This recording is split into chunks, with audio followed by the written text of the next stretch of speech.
Hello and welcome to Astro Mingle, the spiritual podcast that mingles with talented light workers and innovative influencers of our time. Tonight's guest is Alexis Artin, who is a transformational growth coach and master embodiment teacher. Using science-backed tools and ancient wisdom, Alexis is passionate about helping people break free from old patterns and reconnect with who they really truly are. She's also the co-founder of Soulsway Practice, where she gently guides women through mind-body techniques specially designed to nurture clarity and self-trust. The heartfelt approach helps her clients connect with their deepest sense of purpose. Last but not least, Alexis also hosts the Look at Me Now podcast, where she shares powerful and inspirational real-life transformational stories to a wider audience. Please give me a warm welcome to Step 7 Sagittarius, Alexis Artin. Oh, thank you. It's so nice to be here. Thank you so much for having me. Thank you. Thank you for coming. And thank you for what you're doing, too.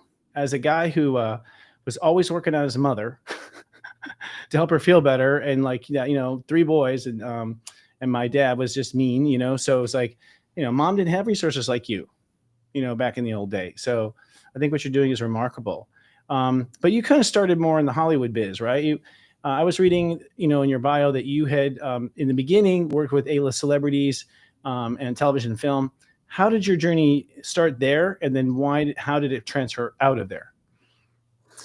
Yeah, I moved to Los Angeles before turning 21, and I was going to school out here, and I fell into the business. I came out here because I knew I wanted to be in the business, but the way that I fell into it was very unplanned and very divinely ordained. And it was sort of a right place, right time circumstance. And once the ball got rolling, it just started to collect mass and velocity and just sort of took off. But in the end, I worked in the industry at a time when it was very, this was pre-Me Too. So it was very misogynistic. And I don't think it was a coincidence that I landed in female empowerment as sort of the pendulum swinging in the opposite direction. Again, you being in a brilliant time moment, huh? You have a good thing with timing, don't you? That's great. Well, I'm just curious, what were you doing with celebrities? Were you coaching in a similar fashion, or? I worked my way through. So I started as an executive assistant and then worked all the way up to being a producer and a talent manager and things of that nature. Totally get it. I did similar myself. So was there a personal turning point or a challenge that really set you on this path for Women in Journey, like one particular incident, for instance, with Harvey Weinstein? Not Harvey himself, but there were many influences, I will call them, in my journey, and definitely a lot of benchmark moments of, my own experience in the Me Too space. But it was actually, I was working for a household name on a household television show. And this was a person who, a male figure who was very much engaged in Me Too behavior. And while I was working for this gentleman on this show, I simultaneously had started taking female empowerment classes. And I had decided that I wanted to do full-time training to become a teacher in that methodology.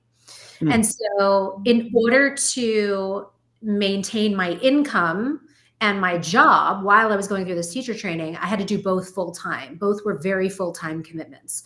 So I wasn't sleeping, and I was like a ping pong ball going back and forth between this soul-sucking, misogynistic job to this very soul-fulfilling, female-empowered training. And one night, something unsavory had happened with my boss, and I'd gotten word the next morning.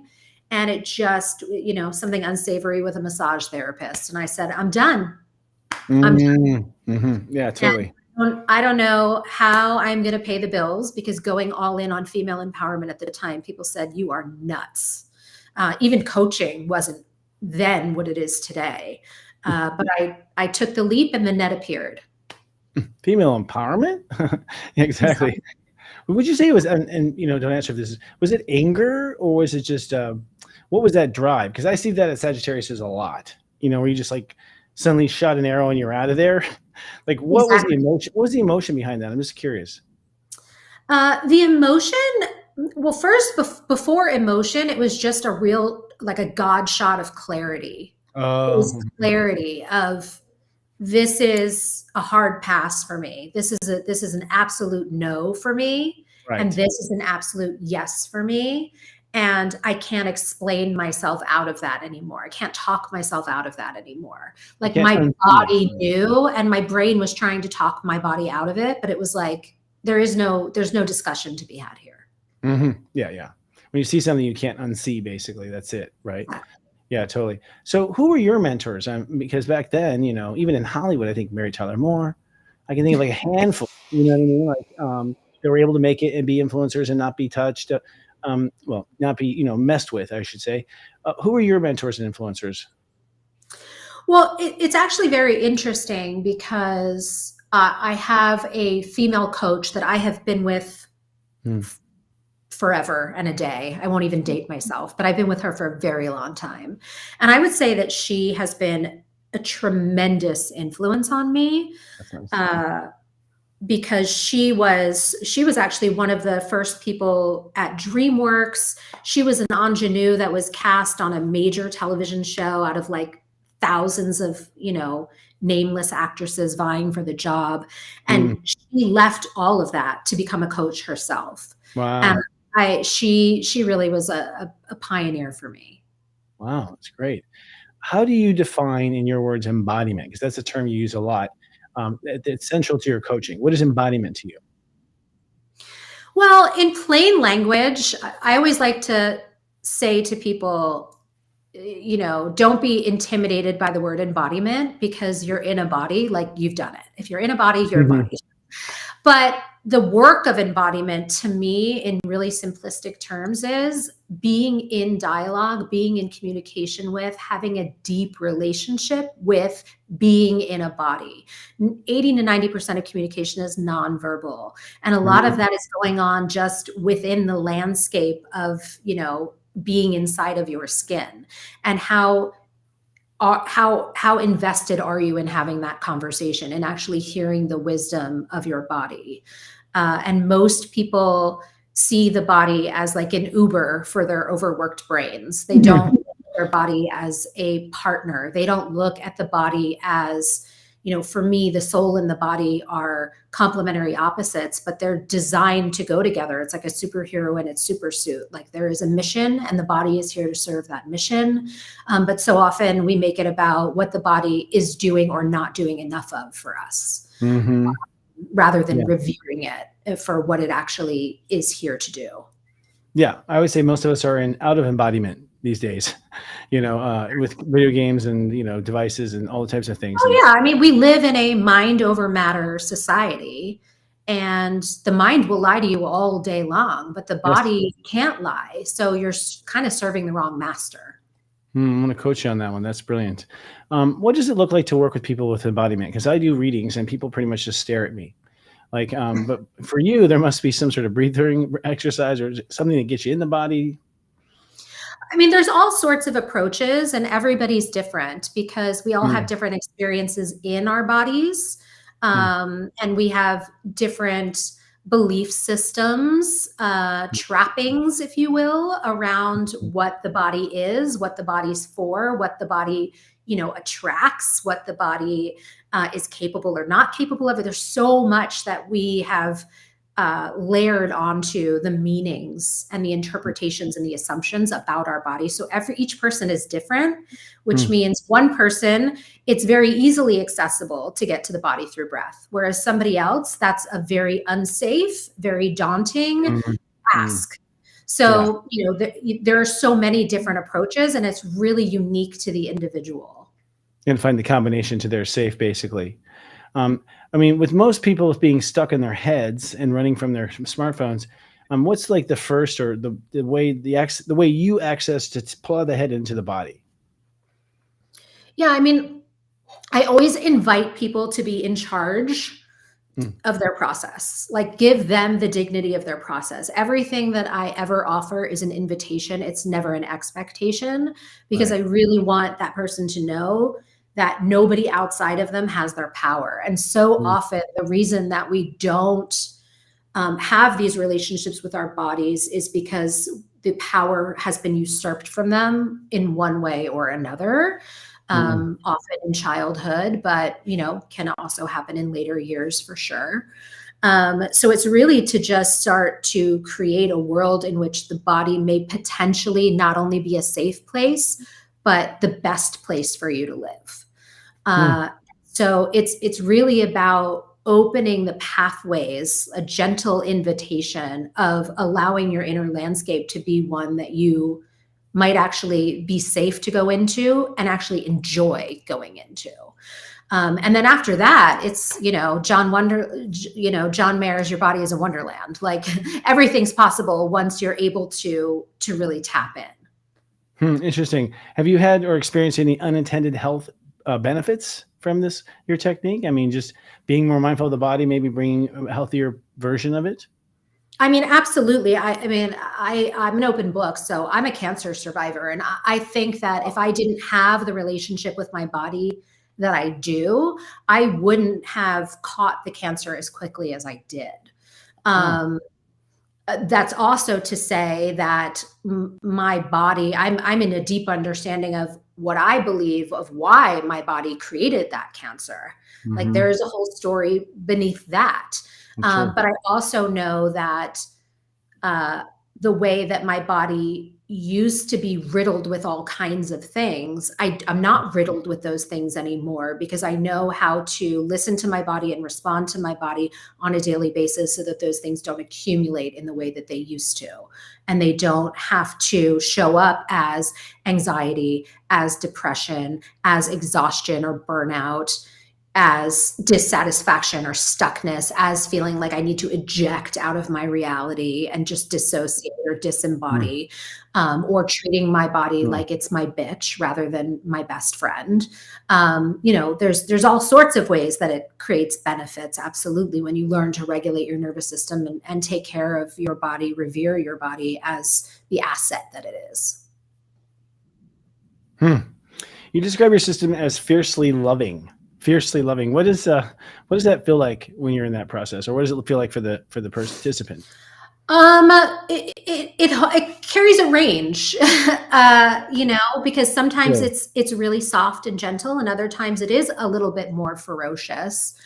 But ultimately it is unquestionable. And that's sort of the point, is getting to a space where there is never a question that what you've done or not done, you are worthy of love. And however much volume I need to apply to that love so that you can really cellularly know your worthiness of it from the inside out, not even like, oh, well, you love me, but I don't love myself. Like, to really embody that love from an unquestionable place is what it's about. I mean, I think we call that self-love here at Serious Joy. Would you say that's what it is? You're loving yourself, or are you talking about bringing that? And with that, for me, we are soul bodies, right? The acronym is SOUL, is source of unconditional love. And I really believe that we are here to embody our soul, our source of unconditional love. That's the design, and that is the goal on like a macro and a micro level. Yeah. And although sounding simple, obviously not, or we might have done it right. And so obvious in some regards, and we haven't, our whole civilization yet, that's not a higher priority. That's always boggled my mind. Are there specific modalities or tools that are like your go-to when it comes to, your work, like breath work or somatic movement or visualization or, light cast? Yes. I mean, look, I've studied, I'm going on almost 2 decades of different types of study. And incorporating so many different techniques. But I ultimately ended up designing out of all of that comprehensive study and also experience of working with so many bodies through the years and coaching people and et cetera. I came up with a framework that is the foundation for Soulsway practice. But it's a philosophy called the soul body paradox. And that is really the foundation of everything that I do. It's what everything comes from, and it's what everything circles back to, is that proprietary framework. Brilliant. Very saggy, indeed. How do you help people find blind spots, see what they don't see? Questions. The quality of your life is based on the quality of the questions you're willing to ask yourself about it. And it's also a question of holding yourself accountable to how honest you're willing to be in answering those questions, and how curious you allow yourself to be, to really remove the limitations of how far those questions can take you into the truth. What role does the feminine energy play in embracing personal power, especially for women who feel the pressure to be more masculine to succeed, wearing the business suits and doing the IBM thing like in the 80s? It's like, where does feminine power plug in?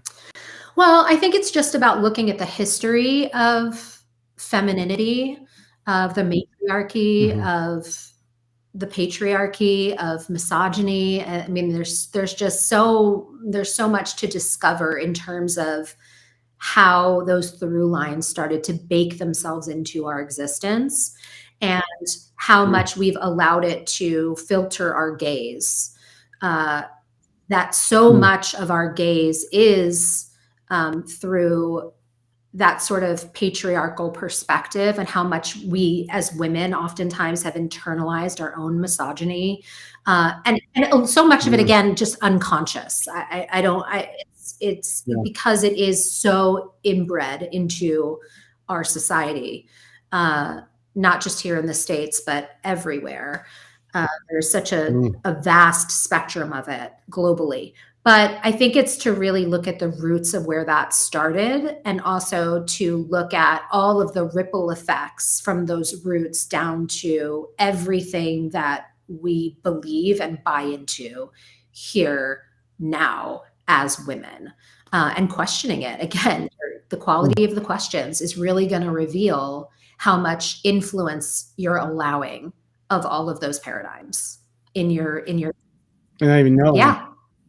Yeah. Most of the time you don't even know. You're just trying to. Yeah, no. I mean, awareness is our superpower. I say that all the time. And I think, to your point, like, you can't unsee something. And once you see the impact and the influence of something that had nothing to do with you, that took place, eons ago with our forefathers, when you start to see how that's actually playing into your daily life and your choices and your self-agency and your ability to be authentic and empowered and all of those things, you can't unsee it, and the change will start to unfold. When people fully embody themselves and reach their goal that you're trying to help them achieve, how do you see that ripple into the rest of their life, like their families and their careers and things like that? Do they end up having a sphere of influence themselves? Yeah, it can't not ripple into everything else. I mean, the way that I work is I work with the body, the mind, the heart, and the soul. And I can't leave any one of those computers out of the equation of the network, right? Just like a house that has a basement and an attic and bedrooms and bathrooms and all of these things. It's like, you've got to look at the wiring and the piping and again, with computers, the networking of all of these things. And one faulty system is eventually going to corrode the rest. Not everything is going to be able to work as effectively and proficiently as they should if there's this weak link going on. So you have to look at all of that. And just like one weak link can take it all down,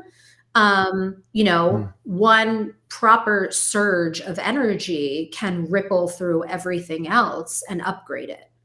So, but you're never going to throw a pebble in the ocean and not see it ripple. Everything, every choice, every flap of the butterfly wing, so to speak, is going to create, ripples of change, ripples of impact. I don't think you mentioned feelings in that list that you gave. Is it included? Is feelings one of the emotional body, one of the bodies of, let's say, voices? Yeah, heart is feelings. Okay, yes. gotcha. So body, mind, heart, and soul being like mentality, physicality, emotionality, and spirituality. Excellent. How does astrology and spirituality and mystical stuff come into your program, if at all? I really believe that everything, especially from the soul's perspective, like soul is energy. Mm, Um, and what we know about energy is that it's neither created nor destroyed. It changes form from a scientific perspective. And so, if that's true, then energy is infinite. It's non-separate, like from a scientific perspective, right? It yeah, is yeah. it is infinite. It is non-separate, which makes it certain. And the body is its counterpart, right? It is like the yin to the yang, right? The body is matter rather than energy, and it is finite because it has a very clear beginning and a very clear end, both in time span, birth and death, Mm, and also the physical proximity of space that it can actually take up at any given time, mm, which makes it finite. And when you're looking at these two opposites, right? One infinite, one finite, one separate, one non separate, one certain, one uncertain. You look at it like the spirit is an angel and the body is an animal, and animals are mm, constantly looking for threat, right? They're looking for mm, predator, they're looking for prey, they're constantly assessing, from a place of scarcity and a place of sourcing. yeah. It's very strategic and it's very measurable, whereas the infinite is immeasurable and it Mm, doesn't understand uncertainty and it doesn't understand scarcity. It only works in abundance. So I see that these two things are partnered equally, right? And I mm, believe in balance. I believe that, again, scientifically, what goes up has to come down equal distance. You can't have light without equal shadow. Wherever it ebbs, it's equally going to flow. So I look at astrology or any of those sort of uh, astronomy based, energy based practices as having a lot of value in the material world because they're meant to serve each other. Meant to serve each mhm. other. Yeah, There is, I believe, a divine order in what is perceived human chaos, right? I believe that I agree. astrology and all of those things are pieces of the order in that, material chaos, divine order in the material Hmm. chaos. As a Yeah, mechanics, if you will, absolutely. Yeah, it's Tools, almost spiritually tools, mechanical. Yeah, tools. We yeah, have our human yeah, tools and we yeah. have our spiritual tools. And I see them as spiritual tools. I guess that's like a simpler way of saying it. I collect a lot of tools then, As do like I. my dad did, I guess. As Has do I. a kind of garage. Yeah, Yes, yeah. I love it. I love it. I love new tools too because you can kind of sometimes get in somewhere where you can't normally get in, or absolutely. reveal something you don't normally There's a reveal. tool for everything. Part of the trade. Yeah, knowing what tool to pull. So, what's one thing that you wish everyone here watching or more people would understand about personal empowerment and transformation? Oh, well, I wish that more people knew their own power. Uh, Mm, it's really disheartening to me to see that there are, and this is not a judgment, and this is not to put down anybody for doing their thing. We're all out there doing our thing to the yeah, best of our abilities, but I do see so yeah. many people out there that are, promising people that they Mhm, have their power, they can give them their power, rather than acknowledging that nobody else can have anybody else's power. mhm, That is there's only one person that holds that power, and it is that individual. And you can promise to inspire them, you can promise to open doors for them or reveal blind spots to them, but you are not the person that is ever going to have control over whether or not they access their power. And I find that to be something really concerning in the world of wellness. There's a lot of toxicity in the wellness world right now. And It is, yeah, and ironically. I always just feel a responsibility to call it out. Like, really, um, what works for you, keep it. What doesn't, toss it. But really find the people that are moving the needle from a place of giving you the agency of the birthright that you are the only one with access to your power. 100%. Yes, I love that. We're going to take a quick commercial, actually. When we come back, I'll be asking Alexis about the most common blocks her clients face and how she helps them manifest abundance and more. We'll be right back.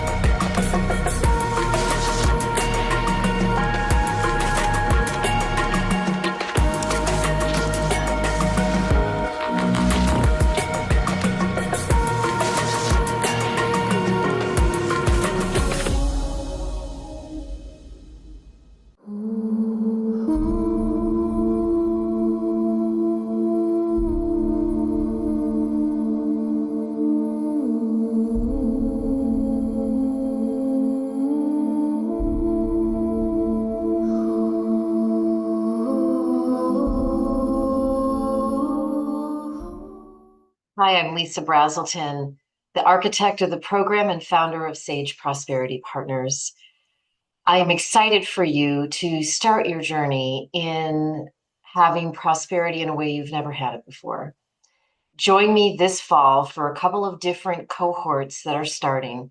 I am the facilitator. For a limited time, Serious Joy members will receive a discount code below, and I look forward to seeing you this fall.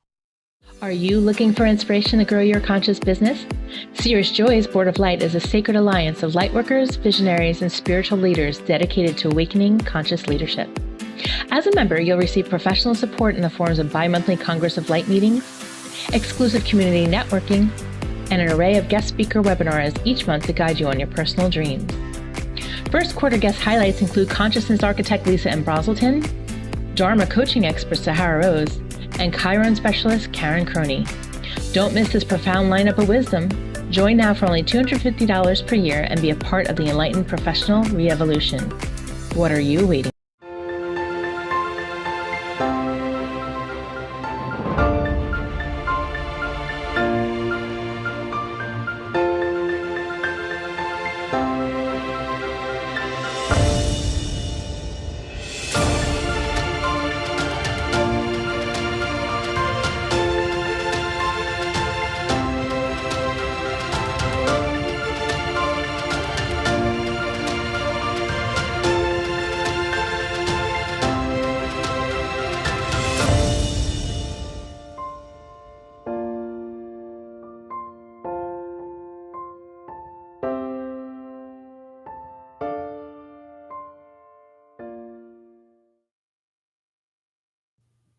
And we're back. We're here with Alexis Artin, who is a transformational growth coach and a master embodiment teacher.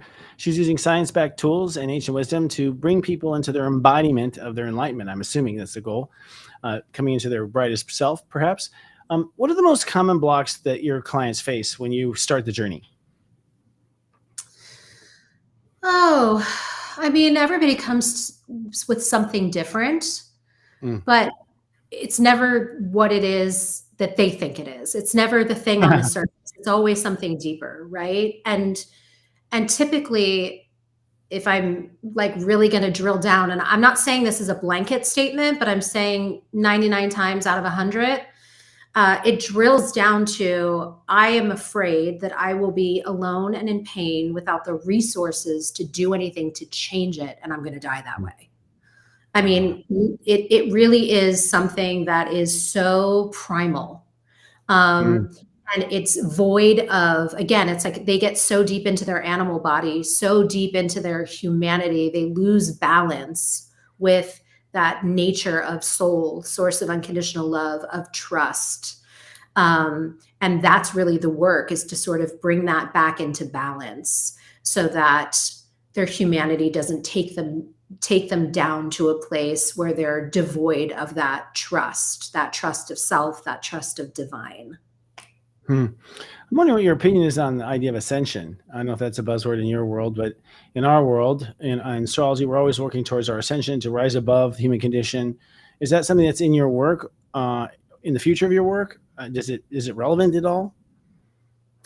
I mean, I think if you mean ascension in terms of enlightenment, is that? Yeah. where you're going. Okay. Yeah, Yeah. I mean, I believe that for me, none of us are ever going to be Buddha in mudra pose on a mountaintop all day long when we are in our, in these bodies. That is not the human design. We are always going to have equal challenge to support. Again, scientifically, everything I believe is equilibrated. And at least that is definitely true in my studies with my number one mentor is Dr. John DeMartini. And, in that scientific world, everything is very much equilibrated to reach homeostasis. But I would say that ascension to me is embodied enlightenment. And that is understanding that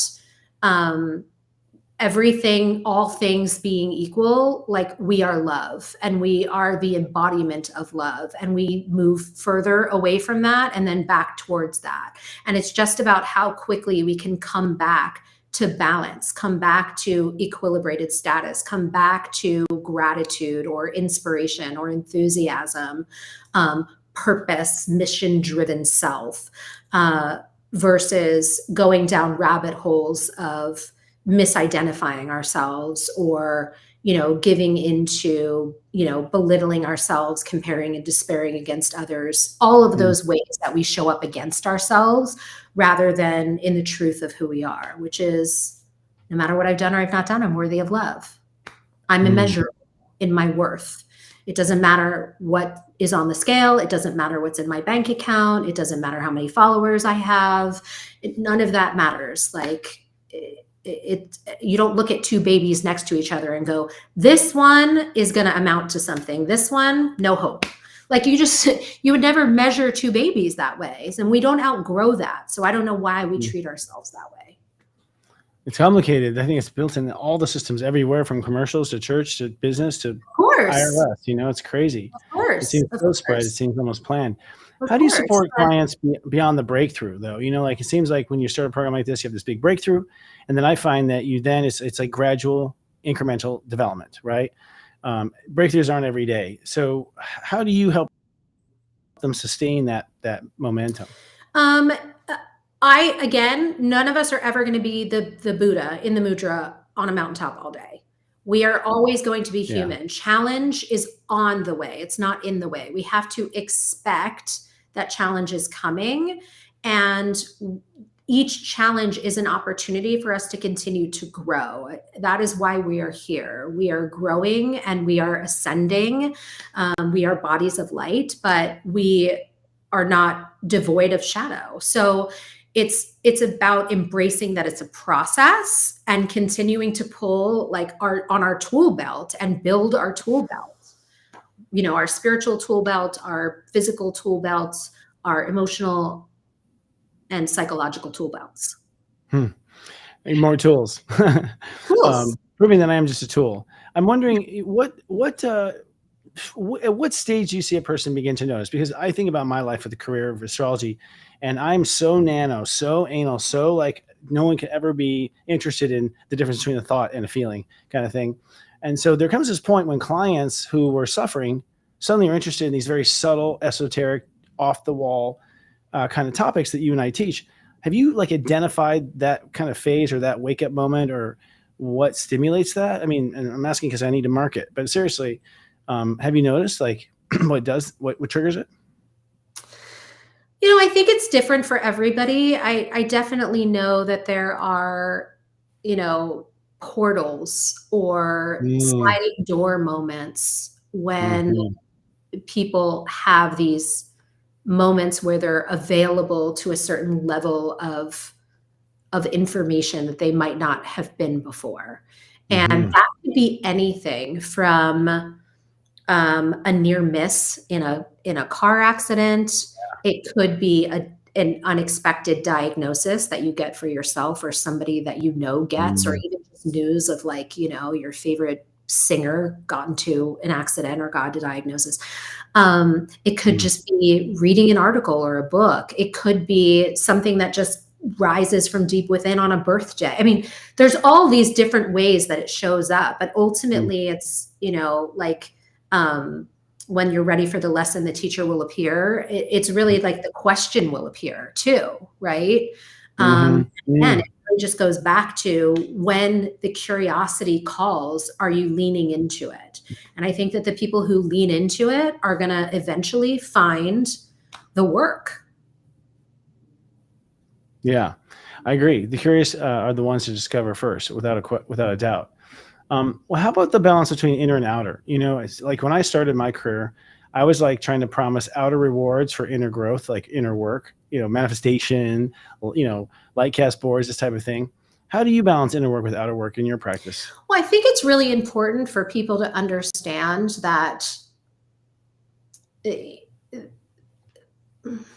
How do I want to say this? Like, people put so much pressure and so much weight on the external gaze, on the external measurements, on my value being something that is externally provable versus the actual real like reward is being free of those metrics, knowing that your value is not attached to any measurable external thing that you need to prove, right? Because there is so much of that. Like, we are so out of balance in that I think any ounce of coming back to knowing your immeasurable worth and like knowing that, you know, that is actually the biggest win. And that's actually the only thing that we're really chasing when we're running down all of that external value. It's like, well, why do you want to be so rich? Well, why do you want to be so powerful? Why do you want to be so influential? And oftentimes it's coming back to an inner hole that you're trying to fill with something external. And that's just bad math. You know, it's square peg, round hole. Like, that isn't going to fill the thing in here. You've got to fill the thing in here with the stuff that goes in here. And that stuff's great. I'm not saying don't worry about it, don't care about it, you know, that it isn't wonderful. It is. But let's not have the expectation that that is what's needed in here, because it's not. It's separate. It can be a bonus, it can be a whatever, it could be the icing on the cake, but that's not going to fill the cake. Right. It's not going to nourish this. And yeah, it seems like you have to, I mean, in my practice, it seems like you have to genuinely, your heart has to be engaged. And so a lot of people are like, I want to win the lottery so then I can do what I want. It's like, but your heart doesn't really want to win the lottery. Your heart wants what the lottery brings you. You know, it's like a step away from what you're going for, you know? And I think we're really I think we're kind of brainwashed in all sorts of things of it's just one step to the next and sort of dangled with this, like one step away, always one step away, always, absolutely, you know, one step away. And I worked with so many people that had so much money and so much fame and so much power and all of these things in my former life in the entertainment industry. And I got to tell you, they were some of the most miserable people. It was never enough. Yes. There was so much fear. There was so much anger. There was so much disappointment. There was, I mean, what was driving them was certainly not an overflow of abundance. It was drained. They were drained and scraping to refill themselves all the time. It was not, you know, what Instagram perfect would pitch you that their reality was. It would seem to me, in my observation, that, you know, outer can create a reward that fades fast, you know, and inner creates a reward that just grows into a fire. It's just a different type of investment, you know, kind of thing. And we get caught in these outer world investments. Speaking of which, you know, manifestation is the buzzword probably of our industry, probably kicked it off with The Secret. You know, I don't know what started our industry of self-help on this new level is probably The Secret. What do you think what is your secret to manifestation, I guess? And equally important, what are the misconceptions around it, you think? I think the misconceptions are those types of manifestations where it's like, I'm going to sit in my bed and I'm going to write about and dream about and create the energy of love in my bedroom. So like, I'm going to clear out that side of the bed and like make it inviting. But it's like, if you're not going on dates, like, you know, like the rubber's got to meet the road, right? So I think that it's sort of this, for me, what it looks like is, what are your values? Like, what do you actually intrinsically care about? What motivates you? What inspires you? What turns you on? Like, what is an absolute guttural yes for you that makes your entire body open? And where have you perhaps like hijacked other people's values and injected them and made them your own when they're actually not. Because those little misalignments that, again, so often we're unconscious to them, but so often those little misalignments are why we're so unfulfilled. It's because we're chasing somebody else's dream. We're chasing somebody else's vision, or even a vision that we have for ourselves of who we think we should be, but it's not actually who we are or who we are designed or who we really deep down want to be. Or we hijack the fear that somehow we're not enough or we're too much to have those things if we are intrinsically driven towards them. They are our mission or our purpose.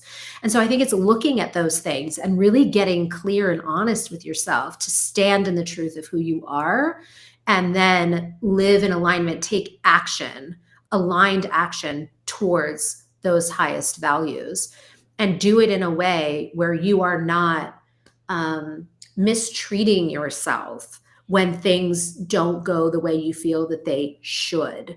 Not trying to arm wrestle the universe into submission because of the way that you want it to be, but giving over to the unlimited nature of what's possible when you show up, and not, again, beating yourself up because it didn't go the way that you wanted to, or shutting it down, a minute before the miracle because of shame or fear or any of those things that you're heaping on yourself or the process.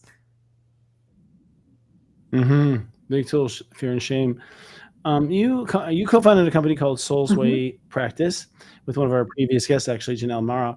Can you tell us how that came about? What was the inspiration for your business? Well, Janelle and I actually, we were master teachers together at a global female embodiment company. And that company sort of like during COVID, like morphed and went in a different direction. And Janelle and I left that company at about the same time. And we really had a vision for something that just doesn't exist and is so deeply needed. We knew we needed it as two women, as two mothers, even as embodiment teachers. We were still missing these things. And we spent 4 years of research and development just polishing this, what we believe is a diamond of a practice. I mean, there's just nothing like it that exists right now. And we're so excited about giving people the opportunity to experience what it is to have that level of self-agency. I mean, our mission statement is helping people remember how powerful they are, and doing that mind, body, heart, and soul. And so we're fusing somatics and mindfulness and meditation and movement and music and all of these things in this really unique proprietary package, to give them the full experience of it's almost like a natural microdose of like microdosing, but on your own neurochemicals and on how fantastic it is to have your body be your favorite place to be in. Yeah, that would be a trip.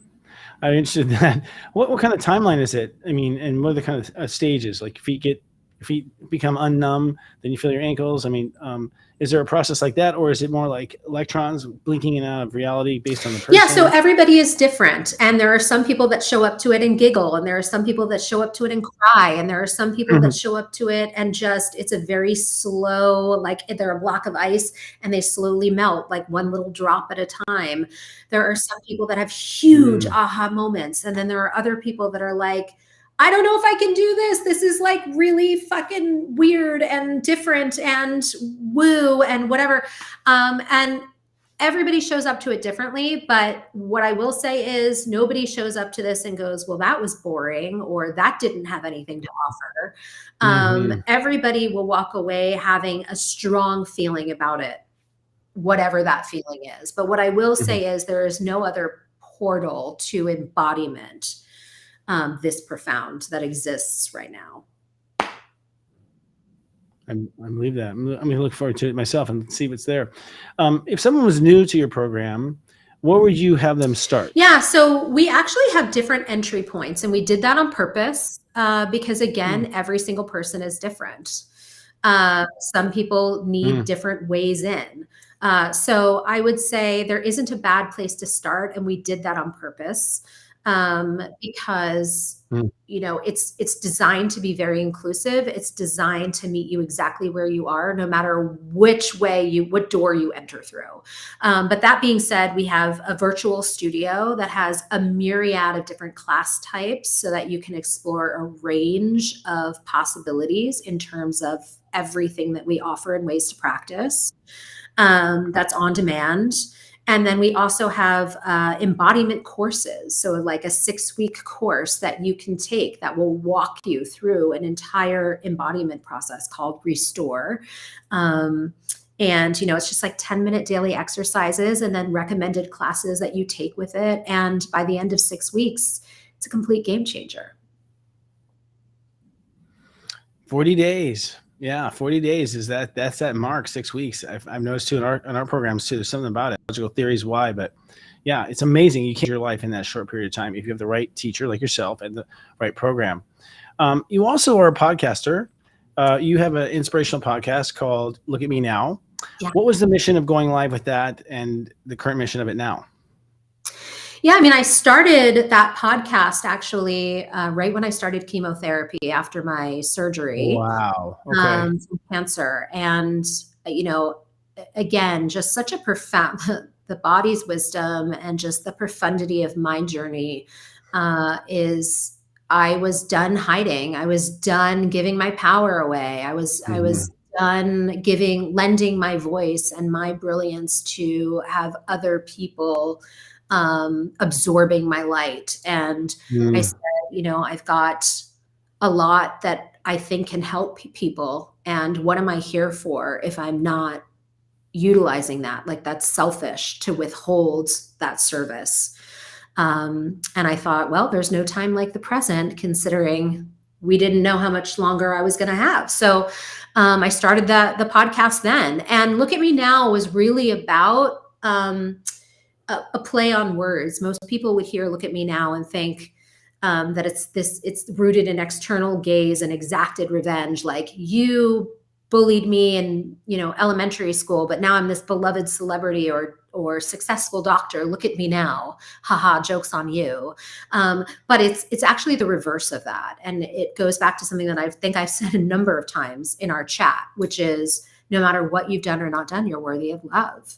And we are all doing this human thing. We are all being asked over and over again to show up in our resilience and in our flexibility, to rise to really challenging occasions. And when we do that, we have to pat ourselves on the back. We have to acknowledge and validate ourselves. We have to stand in our agency, because nobody else is ever going to walk in our shoes, in our skin. And we've got to take the wheel. It's about those U-turn moments. And that's actually the name of the book that I'm writing right now, is U-turn, but like YOU. Like, it's got to be a U-turn. You've got to pivot back home to yourself, because that is the only place that the power lives. And it's highlighting those stories for people, letting them tell their stories of resilience and of personal reclamation and empowerment, so that other people can see themselves in those stories, so that they know that they're not alone, so that they can take away, what resonates for them in terms of what they can employ in their own life, as, wait a second, like, look at me now. Look at what what's possible for me. Like, I'm not going to put limits on myself. I am worthy, and my story matters. I matter. Look at Me Now sounds like the opening song of a musical to me. Kind of like a Look at me now. Last dance, everything. Yeah, it feels right. You mentioned stories. Is there a story that of a person that's gone through your program that just lingers or kind of defines the arc of what a person may go through working with you? Gosh, there are so many, but the one that stands out to me, just in this moment of the question being posed, is I had a client. She was in her late 20s, and she came to me with a really specific history, a lot of sexual violence, a a lot of abuse, not just growing up, but, you know, in her peer group. And there was just so many really profound things that happened to her in her journey. And we were on maybe our third session together, and she was getting very combative with me. She was really pushing back on everything that I said, and she was trying to push me away, and she was getting very angry and volatile, and just couldn't hear anything that I was trying to say or any approach that I was trying to bring to her to be of service. And I remember just telling her, like, I mean, I don't remember the exact verbiage, but something along the lines of like, it's okay and I love you, you know, like there's nothing you're going to say that is going to make me not here for you, not love you, not hold the space for you. It's just not possible. So you can make whatever choice you want here, but whatever choice you make, it's not going to change that's how I'm going to show up in my relationship with you. And everything changed after that moment. And she ended up turning her life around. I mean, just completely turning her life around. And she still messages me to this day after our work together completed. And she has now become a coach herself. Wow. Gone through all kinds of training and is now helping other people and paying it forward. And she messages me all the time and is like, it doesn't matter who I work with or who I study with. Like, there's so much brilliance out there. Everybody has brilliance to offer, but it's that ferocious love that really is the only thing that ever moved the needle for me. And I feel like that's what everybody is really looking for. And I'm not saying that I'm uniquely qualified to ferociously love people, but it's more of sort of like a big world statement of, if we all just showed up with more fierce love, what kind of world would we live in? I agree. I think love is the key, and they had it in the, in the 60s, what do you feel just now being an architect of the new era? Because you clearly are a foremother of the new era, I think. And congratulations on that and sticking to your goals. Just diagnosing the planet, or maybe even the United States, what do you feel our culture needs first and foremost, just knowing what you know? Yeah, I mean, I think it's taking a good hard look at what we are believing, what we are buying into, and if it's actually a fit for our soul. Yeah, absolutely. I mean, it's really just, I mean, our mind, again, your mind will lie to you all day long, and your heart will just follow. It'll just follow. It'll go, yeah, I'll emote that, no problem. But really, from like a soul level, what is absolutely true for you, and how aligned are you with that when you're signing up to an agenda that is not yours? Right. Yeah. I always say the mind is just a chalkboard. I call it the dumbass. It's given way too much power and way too much credit from the advent of science, really. Science went way too far to steal energy from the Pope. And if you didn't read it somewhere, it's not going to be in the mind. There's no answers in the mind innately, right? It's a blank chalkboard. And so, trying to just be mindful of going to the real richness of your intelligence, which I think is the heart. The heart's all the richness. And we're taught, we're making decisions for the heart without even asking the heart directly, is what I just get astounded by. We actually have a viewer question here, if you don't mind, that I think you'd be great at. Alexis, would you speak about overweightness and carrying pounds and physical weight, and how to free self of it and self-abandonment, self-admonishment, for the weight? So I guess the self-judgment that comes along with it, just a spiral. Yeah, well, I think number one, the self-punishment is so often a comparison of who you think you should be rather than loving who you are. And I feel like that can be a very slippery slope.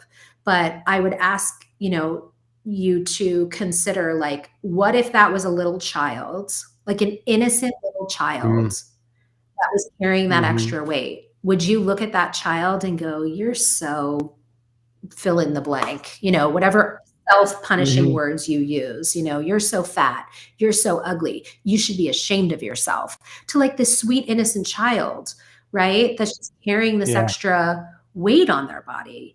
and crying to you and going, I feel so ugly. I feel so fat. I feel so ashamed. Like, you would scoop that little thing up in your arms and go, you are beautiful. Like, what?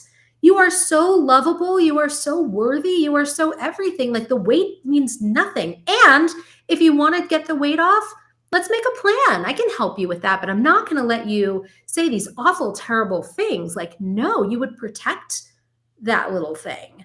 So I think there's like, it's a staging process, right? But it's also looking at like, putting on weight is a tool.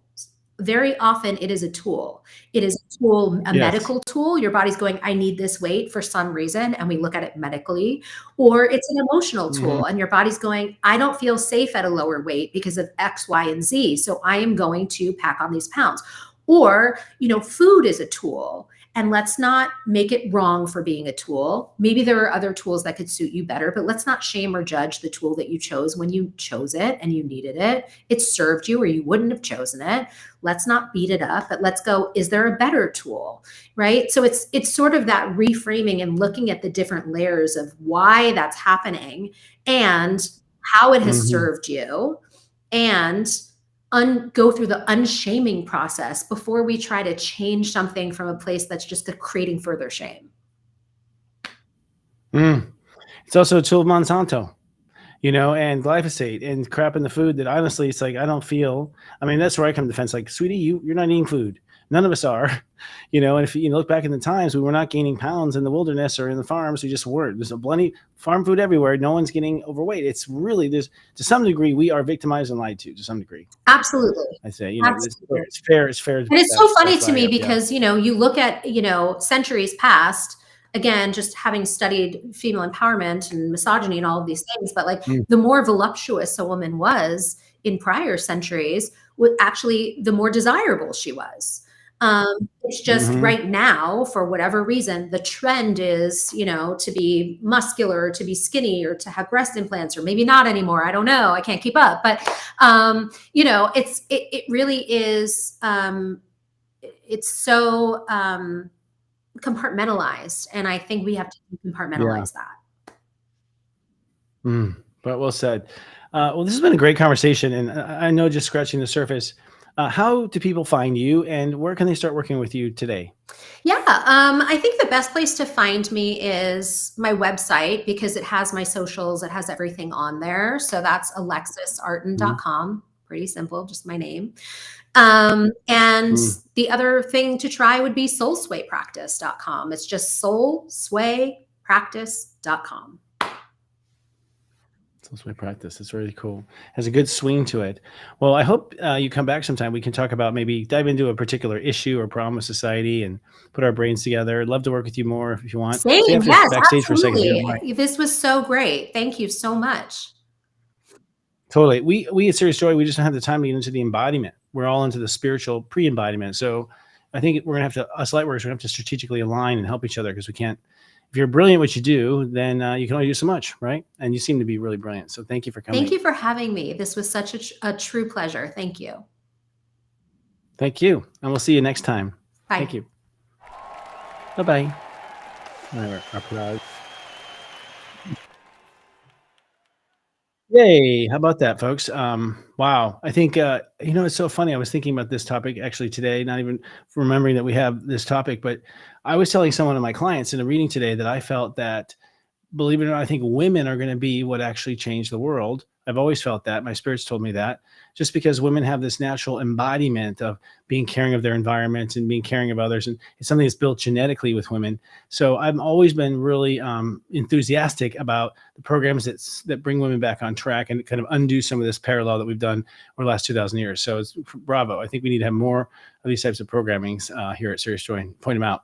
In fact, if you happen to know of something phenomenal like what you just saw today, give us a little ring ding here at Serious Joy. Email us at support@seriousjoy.com with your idea. We'll forward it on to our executive producer, because it's people like you that tell us about programs like this. Great. All right, friends. Well, that wraps up another Astro Mingle for the weekend.